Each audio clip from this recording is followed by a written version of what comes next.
warahmatullahi wabarakatuh. Perkenalkan, nama saya Ulfi Rizkiana dari Prodi Akuntansi semester 4 kelas pagi C. Dalam video ini saya akan menjelaskan materi tentang ekuitas pemegang saham 2, yaitu laba ditahan dan dividen dalam mata kuliah akuntansi keuangan lanjutan. Nah, apa sih yang dimaksud dengan laba ditahan? Jadi, laba ditahan merupakan sebagian atau seluruh laba yang diperoleh perusahaan yang tidak dibagikan kepada para pemegang saham dalam bentuk dividen. Setiap laba yang tidak dibagikan kepada para pemegang saham akan menjadi tambahan ekuitas pemegang saham. Dalam pembukuan, laba tidak dibagi menunjukkan saldo sebelah kredit dan dalam laporan posisi keuangan atau neraca disajikan di sebelah pasifa, termasuk pada struktur modal. Dalam kasus ini, terdapat beberapa pos-pos umum yang dapat menaikkan atau menurunkan saldo laba ditahan. Adapun pos umum yang dapat menurunkan jumlah saldo laba ditahan meliputi rugi bersih, penyesuaian periode sebelumnya atau koreksi kesalahan perubahan tertentu pada prinsip akuntansi, dividen tunai atau skrip, dividen properti, dividen saham, dan beberapa transaksi saham treasury. Adapun pos-pos umum yang dapat menaikkan saldo laba ditahan meliputi laba bersih, penyesuaian periode sebelumnya atau koreksi kesalahan perubahan tertentu pada prinsip akuntansi, dan penyesuaian akibat kuasi organisasi. Adapun laba yang tidak dibagikan dapat digunakan untuk kepentingan perusahaan, seperti pembayaran dividen kepada para pemegang saham, penutupan kerugian, cadangan untuk tujuan tertentu, maupun untuk keperluan rekapitulasi. Terdapat kebijakan dalam melakukan pembayaran dividen kepada para pemegang saham. Dividen itu sendiri merupakan laba perusahaan yang dibagikan kepada para ekuitas pemegang saham baik berupa kas maupun non-kas. Jumlah dividen yang dibayarkan berdasarkan akumulasi laba perusahaan yang ditentukan dalam rapat umum pemegang saham atau RUPS. Namun, tidak selalu dividen dapat dibagikan kepada para ekuitas pemegang saham, tergantung dari kondisi keuangan atau likuiditas dari perusahaan yang bersangkutan. Di samping itu, laba ditahan untuk tujuan operasi atau dividen untuk likuidasi tidak dapat dibagikan kepada para ekuitas pemegang saham. Terdapat 5 jenis-jenis dividen. Yang pertama, dividen tunai atau kas. Yang kedua, dividen properti. Yang ketiga, ada dividen likuidasi. Yang keempat, dividen skrip. Dan yang terakhir ada dividen saham. Dividen tunai. Dividen tunai merupakan dividen yang dibayarkan kepada para pemegang saham berupa uang tunai. Contoh kasus dividen tunai yaitu pada tanggal 20 Desember 2005, INC Corp mengumumkan pembagian dividen sebesar $1.000 untuk setiap lembar saham biasa yang beredar sebanyak 1.000 lembar, yang akan dibayarkan pada tanggal 20 Januari 2006. Pengumuman dividen tersebut dicatat tanggal 28 Desember 2005. Ayat jurnal untuk mencatat transaksi tersebut sebagai berikut. Pada tanggal 20 Desember 2005 terdapat transaksi yaitu pengumuman dividen. Jurnalnya pada sisi debit terdapat laba ditahan dividen kas sebanyak $1.000 dan pada sisi kredit terdapat hutang dividen kas sebanyak $1.000. Pada tanggal 28 Desember 2005 pencatatan dividen tidak ada jurnalnya. Sedangkan pada tanggal 20 Januari 2006, terdapat transaksi pembayaran dividen dengan jurnal pada sisi debit, hutang dividen kas, dan pada sisi kredit, kas dengan jumlah $1.000. Untuk selanjutnya ada dividen properti. Dividen properti biasanya dalam bentuk surat berharga perusahaan lain yang dimiliki oleh perusahaan, persediaan, atau aktiva lainnya. Contohnya, Milan Corporation mempunyai 10.000 lembar saham Torino Corporation dengan harga perolehan $1.100.000. Pada tanggal 20 Desember 2005, diumumkan pembagian properti dividends untuk setiap lembar saham Milan Corporation yang beredar 5.000 lembar. Pengumuman dividen tersebut dicatat tanggal 28 Desember 2005 dan akan dibayarkan pada tanggal 20 Januari 2006. Ayat jurnal untuk mencatat transaksi tersebut adalah sebagai berikut. Pada tanggal 20 Desember 2005, terdapat transaksi berupa pengumuman dividen dengan jurnal pada sisi debit yaitu laba ditahan dividen properti sebanyak $550.000 dan pada sisi kredit terdapat hutang dividen properti sebanyak $550.000. $550.000 ini diperoleh dari $1.100.000 dibagi 10.000 lembar dan dikalikan 5.000 lembar. Pada tanggal 20 Desember 2005, transaksi yang ditulis yaitu pencatatan keuntungan 5.000 lembar dikalikan Rp10 dengan jurnal pada sisi debit yaitu investasi saham PTX sebesar $50.000 dan pada sisi kredit keuntungan yang belum direalisasi sebanyak $50.000. Kemudian, pada tanggal 28 Desember 2005 tidak terdapat jurnal pencatatan dividen. Namun, pada tanggal 20 Januari 2006, transaksi pembayaran dividen dicatat dengan jurnal pada sisi debit hutang dividen properti sebanyak $550.000 dan pada sisi kredit investasi saham PTX sebanyak $550.000. Selanjutnya, ada dividen scrip atau dividen hutang. Dividen scrip atau dividen hutang merupakan janji tertulis untuk membayar sejumlah tertentu di waktu yang akan datang. Hal ini disebabkan saldo kas yang ada tidak cukup. Dividen ini bisa berbunga, bisa juga tidak.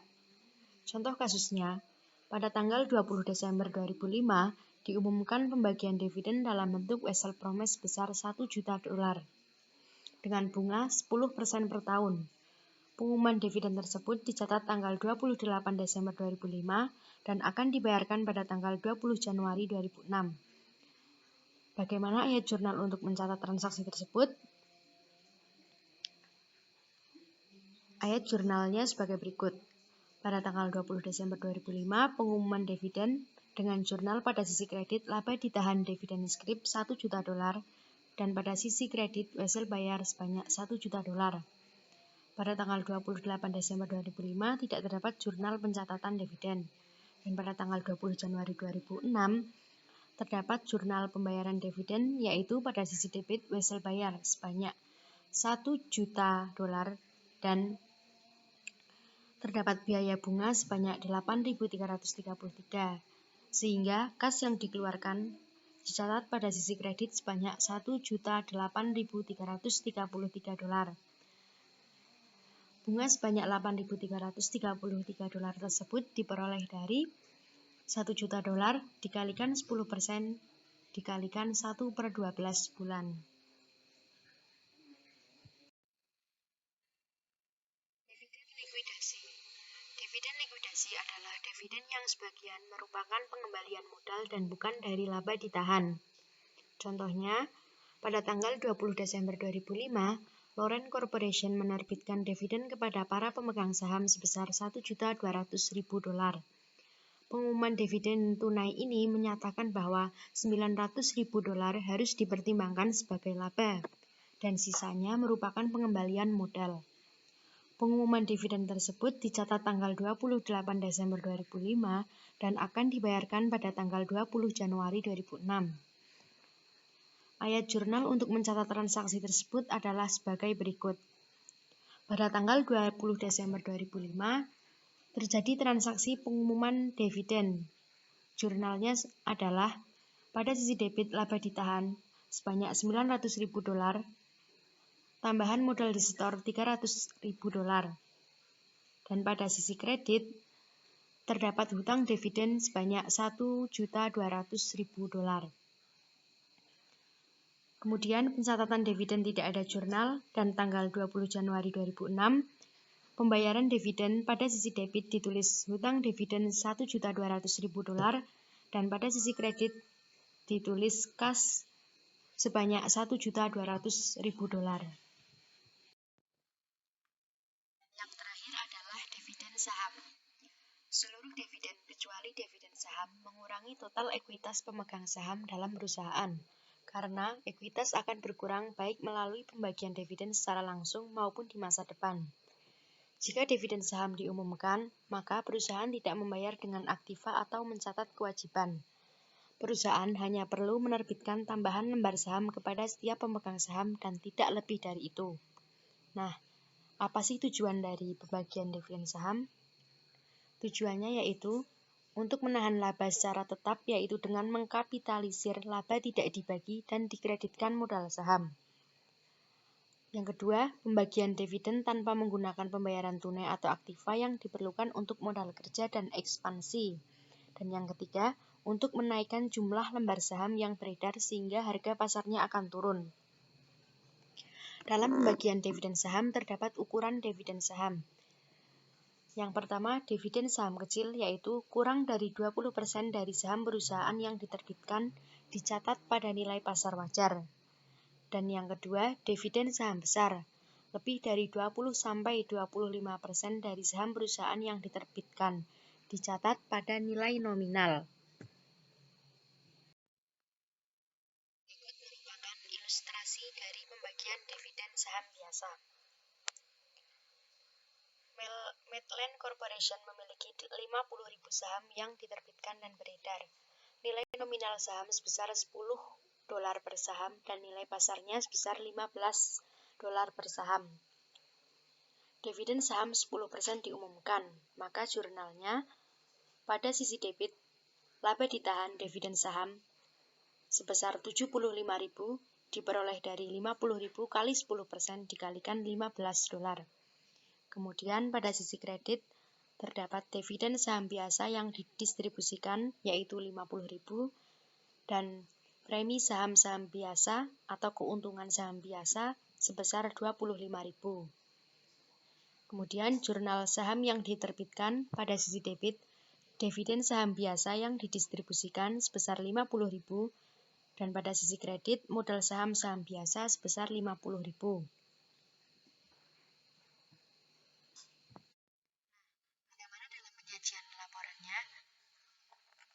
Dalam penyajian laporan itu dicatatkan saham biasa sebesar $500.000, kemudian dividen saham biasa yang dapat didistribusikan sebesar $50.000 sehingga jumlahnya $550.000. Dan apa sih pengaruh dividen saham? Pada gambar di sini telah dicatatkan adanya dua perbedaan sebelum pembagian dividen saham dan setelah pembagian dividen saham. Bisa kita lihat modal saham-saham biasa sebelum pembagian dividen sebesar 500.000, sedangkan setelah pembagian dividen sebesar 550.000. Kemudian premi saham-saham biasa sebelum pembagian dividen itu tidak ada, sedangkan setelah pembagian dividen terdapat premi sebesar 25.000. Kemudian, laba ditahan sebelum pembagian dividen sebesar 300.000, sedangkan setelah pembagian dividen sebesar 225.000. Sehingga total modal saham sebelum pembagian dividen yaitu 800.000 dan setelah pembagian dividen masih sama yaitu 800.000. Namun, perbedaannya terdapat pada jumlah saham yang beredar. Sebelum pembagian dividen sebesar 50.000, sedangkan setelah pembagian dividen jumlah saham yang beredar sebesar 55.000. Dividen saham biasa dapat dibagikan dengan cara sebagai berikut. Yang pertama, biasa. Dividen saham berupa saham yang jenisnya sama. Dividen saham biasa untuk pemegang saham biasa dan dividen saham prioritas untuk pemegang saham prioritas. Cara yang kedua, cara spesial atau khusus. Dividen saham berupa saham yang jenisnya berbeda. Jadi, dividen saham prioritas untuk pemegang saham biasa dan dividen saham biasa untuk pemegang saham prioritas. Nah, bisa diperhatikan dalam ilustrasi. Pada gambar, struktur modal Rich Corporation adalah sebagai berikut. Modal prioritas nominal $200 per lembar, beredar 5.000 lembar, sebesar $1 juta. Agio saham prioritas sebesar $100.000. Modal biasa dengan nominal $100 per lembar, beredar 10.000 lembar, sebesar $1 juta. Agio saham biasa sebesar 150.000, laba tidak dibagi sebesar 1.500.000, sehingga jumlah yang dihasilkan sebesar 3.750.000. Harga pasar per lembar saham prioritas sebesar $250 dan saham biasa sebesar $110. Untuk mencatat kasus yang tadi, terdapat beberapa harga yang dapat digunakan dalam pencatatan. Yang pertama, dicatat sebesar harga pasar pada saat saham dibagi. Yang kedua, dicatat sebesar nilai nominal pada saat saham dibagi. Dan yang ketiga, dicatat sebesar harga jual sahamnya, sehingga jumlah agio disagio akan sama. Berikut pembahasan mengenai pencatatan jurnal dividen saham biasa. Yang pertama, dicatat sebesar harga pasar pada saat saham dibagi. Maka pada tanggal 20 Desember 2005, pengumuman dividen saham sebesar 10% untuk pemegang saham biasa. Pada jurnal, di sisi debit, terdapat laba ditahan dividen saham biasa $110.000 dan pada sisi kredit hutang dividen saham sebesar $100.000 dan agio saham sebesar $10.000. Pencatatan dividen tidak ada jurnal dan pada tanggal 20 Januari 2006 pembayaran dividen, debit hutang dividen saham $100.000 dan kredit modal saham biasa $100.000. Kemudian, yang kedua, jika dicatat sebesar nilai nominal pada saat saham dibagi. Maka pada tanggal 20 Desember 2005, pengumuman dividen saham biasa sebesar 50% untuk pemegang saham biasa. Harga saham biasa menurun menjadi $75 per lembar. Maka pada jurnal, pada sisi debit, laba ditahan dividen saham $500.000 dan pada sisi kredit hutang dividen saham $500.000. Tidak ada jurnal pada pencatatan dividen, dan pada tanggal 20 Januari 2006, pada saat pembayaran dividen, pada sisi debit hutang dividen saham $500.000 dan pada sisi kredit modal saham biasa $500.000. Yang ketiga, apabila dicatat sebesar harga jual sahamnya, sehingga jumlah agio disagio sama. Maka pada tanggal 20 Desember 2005, pengumuman dividen saham biasa sebesar 50% untuk pemegang saham biasa. Harga saham biasa menurun menjadi $75 per lembar. Maka pada jurnal, pada sisi debit, laba ditahan dividen saham sebanyak $575.000 dan pada sisi kredit hutang dividen saham $500.000 dan agio saham $75.000. Tidak terdapat jurnal pada pencatatan dividen, dan pada tanggal 20 Januari 2006, pembayaran dividen pada sisi debit dicatatkan hutang dividen saham sebesar $500.000 dan pada sisi kredit modal saham biasa sebesar $500.000. Yang terakhir, untuk dividen saham prioritas, apabila dicatat sebesar harga pasar pada saat saham dibagi. Maka, pada tanggal 20 Desember 2005, pengumuman dividen saham biasa sebesar 20% dari saham yang beredar untuk pemegang saham biasa dan prioritas. 20% kali 15.000 lembar sama dengan 3.000 lembar. Maka jurnal yang dicatatkan pada sisi debit laba ditahan dividen saham $330.000 dan pada sisi kredit hutang dividen saham $300.000, agio saham $30.000. Pencatatan saham masih sama, tidak ada jurnal, dan pada tanggal 20 Januari 2006, pembayaran dividen dicatatkan pada sisi debit hutang dividen saham $300.000 dan kreditnya modal saham biasa sebesar $300.000. Teman-teman, itulah pembahasan mengenai laba ditahan dan pembagian dividen saham. Terima kasih telah menonton video ini. Wassalamualaikum warahmatullahi wabarakatuh.